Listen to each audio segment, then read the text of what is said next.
नमस्कार मित्रांनो, Maharashtra top news Latur या युट्यूब चॅनल मध्ये आपलं स्वागत आहे. तर आज आपल्या सोबत पाटील साहेब आहेत. आपण त्यांची प्रतिक्रिया जाणून घेऊ. पाटील साहेब, काय वाटतं यावेळेस काय करेल लातूर?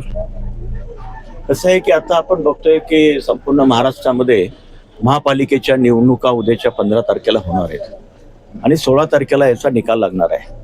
मागल्या नगरपंचायत आणि नगरपालिकेच्या ज्या निवडणुका झाल्या त्या निवडणुकीमध्ये महाराष्ट्रामध्ये जवळपास म्हणजे सर्वाधिक 137 नगराध्यक्ष भारतीय जनता पक्षाचे निवडून आले आणि त्याच्यानंतर बाकीचे जे मित्र पक्ष आहेत, आमचे शिंदे साहेब असतील, एकनाथराव किंवा आमचे अजितदादा पवार, 2/3 बहुमत या सगळ्या ह्यांना मिळालं.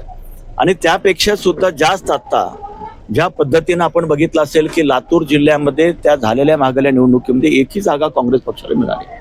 काँग्रेस पक्ष 4थ्या क्रमांकावर गेला, राज्यामध्ये गेला आणि इथं तर कुठंच नाही आहे. आणि म्हणून ही सगळी परिस्थिती बघितल्यानंतर आज मी आपल्या सर्वांना सांगू इच्छितो की ज्या प्रकारचं काम देशामध्ये देशाचे पंतप्रधान नरेंद्र मोदी साहेबांच्या नेतृत्वाखाली या ठिकाणी चालू आहे किंवा राज्यामध्ये या ठिकाणी देवेंद्र फडणवीस साहेबांच्या नेतृत्वाखाली चालू आहे, त्यांनी ज्या प्रकारचे आश्वासनं त्यांनी दिले, 11 वर्षापूर्वी जे आश्वासनं दिले ते सर्व आश्वासनं पूर्ण करण्याचं काम नरेंद्र मोदी साहेबांनी केलं. आणि राज्यामध्ये सुद्धा त्याच पद्धतीनं या ठिकाणी राज्याचे मुख्यमंत्री करतायत. आज पाहतो की एकेकाळी भारत देश काँग्रेस पक्षाच्या कारकिर्दीमध्ये 13व्या क्रमांकावर होता. आज तो या ठिकाणी भारत देश हा आता 4थ्या क्रमांकावर, येत्या काही दिवसामध्ये 3ऱ्या क्रमांकावर येईल.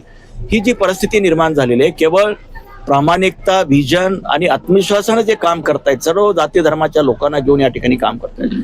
मी आपल्याला सांगेन की 11 वर्षामध्ये संपूर्ण देशामध्ये कुठंही जातीवाचक अशा प्रकारचा त्या ठिकाणी कुठं संघर्ष झाला नाही किंवा अशा प्रकारचं झाला नाही.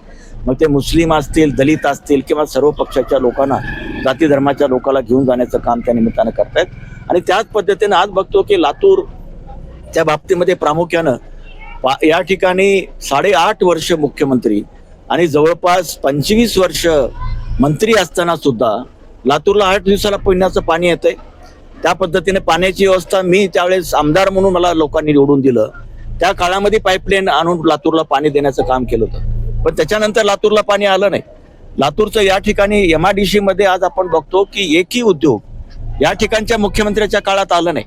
पुढे देवेंद्र फडणवीस साहेबांनी बोगीचा कारखाना दिला आणि त्या पद्धतीनं काही प्रमाणात मदत करण्याचं काम केलेलं आहे. आणि म्हणून या माध्यमातून मी आपल्याला सांगू इच्छितो की मुख्यमंत्री आणि मंत्री असताना सुद्धा लातूरच्या कुठल्याही प्रश्नाला न्याय या ठिकाणी देण्याचं काम इथं झालेलं नाही. उलट या निमित्तानं आम्ही आता लातूरकरांना अशा प्रकारचा विश्वास देतो की तुमच्या पाण्याच्या प्रश्नाच्या बाबतीमध्ये देवेंद्र फडणवीस साहेबांनी परवाच्या सभेमध्ये त्यांनी जाहीर आश्वासन दिलेलं आहे की उजनी धरणाचं पाणी आणून लातूरला पाण्याचा प्रश्न आम्ही सोडू. स्वच्छतेचा प्रश्न असेल, या ठिकाणच्या पार्किंगचा प्रश्न असेल, आरोग्याचा प्रश्न, ते सगळे प्रश्न ज्या प्रकारचे आश्वासन दिले ते आम्ही सोडण्याचं काम निश्चितपणे आपण करू. आणि लातूरला एक निश्चितपणे मी आपल्याला सांगेन की एक स्मार्ट आणि सुंदर अशा प्रकारचं लातूर या ठिकाणी बनवण्याचं काम या ठिकाणच्या लातूरच्या जनतेच्या माध्यमातून या निमित्तानं आम्ही करणार आहोत. आणि म्हणून ज्या प्रकारचं वातावरण लातूरमध्ये निर्माण झालेलं आहे ते पाहिल्यानंतर मी सांगेन की 70 पैकी किमान 55 नगरसेवक या ठिकाणी भारतीय जनता पक्षाचे निवडून येतील आणि मोठ्या प्रमाणामध्ये या ठिकाणी सत्ता भारतीय जनता पक्षाची लातूर महापालिकेमध्ये येईल अशा प्रकारचा विश्वास मला या निमित्तानं लोकांचं जे सहकार्य किंवा लोकांचं जी या ठिकाणी मदत मिळते त्यातनं होईल अशा प्रकारचा विश्वास मान.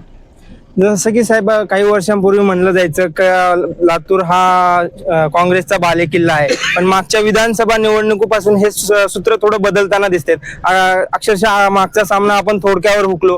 तर ह्यावेळेस BJP लातूरमध्ये आपली पूर्ण सत्ता प्रस्थापित करण्यात कितपत यशस्वी होईल? कसं आहे की तुम्ही बघितलं असेल की लातूरच्या 6 आमदारापैकी फक्त 1 आमदार लातूरचे काँग्रेस पक्षाचे आहेत.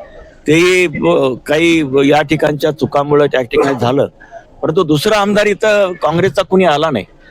आता परवा झालेल्या नगरपालिका नगरपंचायतमध्ये एकही काँग्रेसचा इथे कुठं सत्ता आली नाही, सर्व भाजप आणि त्यांच्या मित्र पक्षाची आली. त्यामुळं त्यांनी काँग्रेसनं काही जरी सांगितलं तर लातूरच्या जनतेचा त्यांच्यावरला पूर्ण विश्वास बुडालेला आहे. त्यांना कधी कुणी जवळ करणार नाही, कारण त्यांनी सगळे लोकांना दिशाभूल करण्याचं काम, लोकांना फसवण्याचं काम त्या निमित्तानं केलेलं आहे. आणि दुसरा मुद्दा मी या निमित्तानं सांगू इच्छितो की आता जे पुढाकार घेऊन या ठिकाणी जे काम करतायत, जे आता आमचा देशमुख परिवार जो या ठिकाणी करतायत, त्यांच्यामध्ये पक्ष